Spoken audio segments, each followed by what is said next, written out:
Bullet proof. दोस्तों, परमाणु series की इस कॉमिक में हमने पढ़ा कि एक जहाज जा रहा होता है बोन बोन नाम का, जिसमें स्मगलिंग का बहुत सारा सोना होता है। परंतु पुलिस उसे घेर लेती है।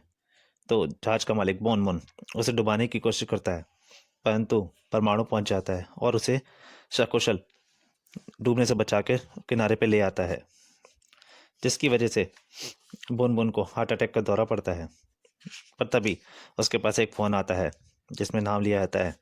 उसको डिटेल दी जाती है कि सोना कहाँ से ले जाएगा, और बोन बोन अपने आदमियों को बुलाता है और कहता है बुलेट प्रूफ को बुलाओ।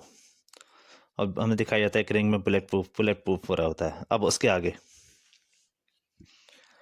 फ्री स्टाइल कुश्तियों का शहंशाह बुलेट प्रूफ कहते हैं उसके शरीर को गोली भी नहीं छेद सकती। Bullet proof, bullet proof, bullet proof. घंटी बजती है टनाक।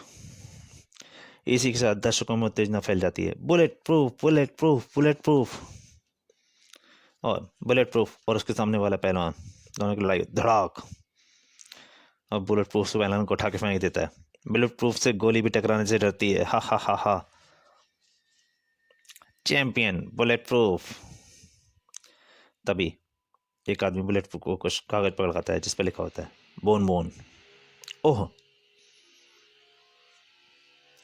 इधर पोर्ट से चला इंस्पेक्टर विनय का दस्ता 50 करोड़ के जब सु, जब शुदा सोने के साथ जा रहा होता है पूरा, लेकिन रास्ते में एक पहाड़ दिखाई देता है उन्हें।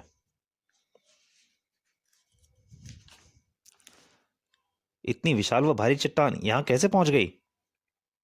इंस्पेक्टर विनय आश्चर्यचकित होता है। रास्ते में चट्टान कैसे आ गई? हटाओ इसे। लेकिन उससे पूर्व कोई दूसरा चट्टान को छू भी सकता। चट्टान पे एक घूंसा आगे लगता है, धड़ाम, और चट्टान टूट जाती है सारी। ये क्या? ओह उफ। अगले ही पल हाँ को उठा लेता है और फेंक देता है पुलिस वालों को। हाँ, पलक झपकने के साथ ही इंस्पेक्टर विनय का रिवॉल्वर होल्स्टर से बाहर आ गया।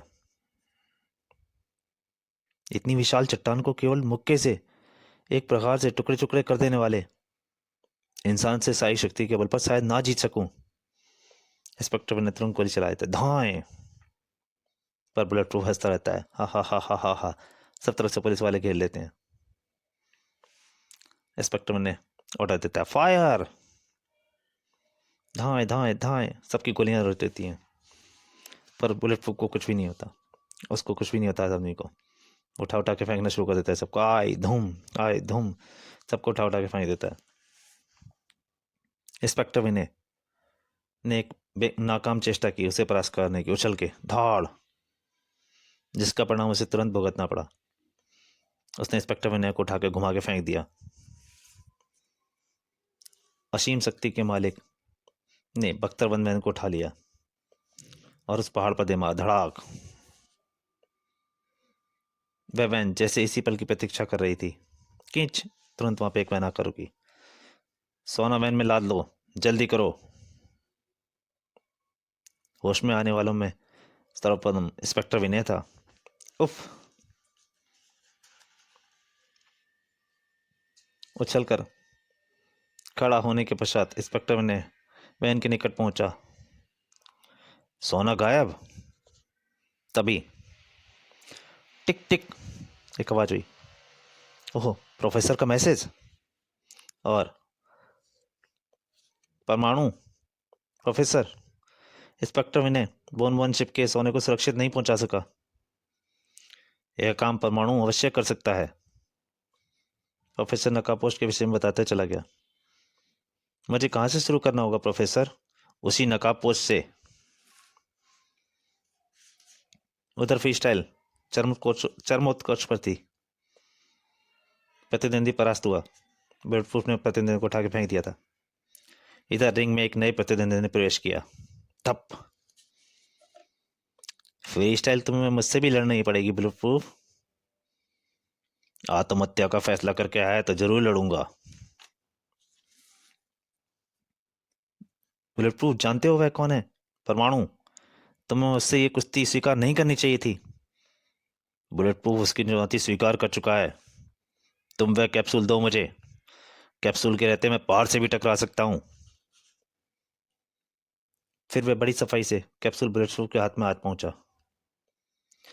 इन कैप्सूल को खाने के बाद बंदूक की गोली भी मेरा शरीर नहीं भेज सकती। लेकिन कैप्सूल खाने की तमन्ना उसके दिल में ही रह गई। परमाणु ने हाथ पकड़ लिया। फ्री स्टाइल में किसी भी दवा का प्रयोग वर्जित होता है बुलेट प्रूफ। ओह। तो दोस्तों, इस कहानी का दूसरा भाग यहीं समाप्त होता है। इसके तीसरे और अंतिम भाग के लिए जल्दी ही हाजिर होऊंगा। तब तक के लिए नमस्कार।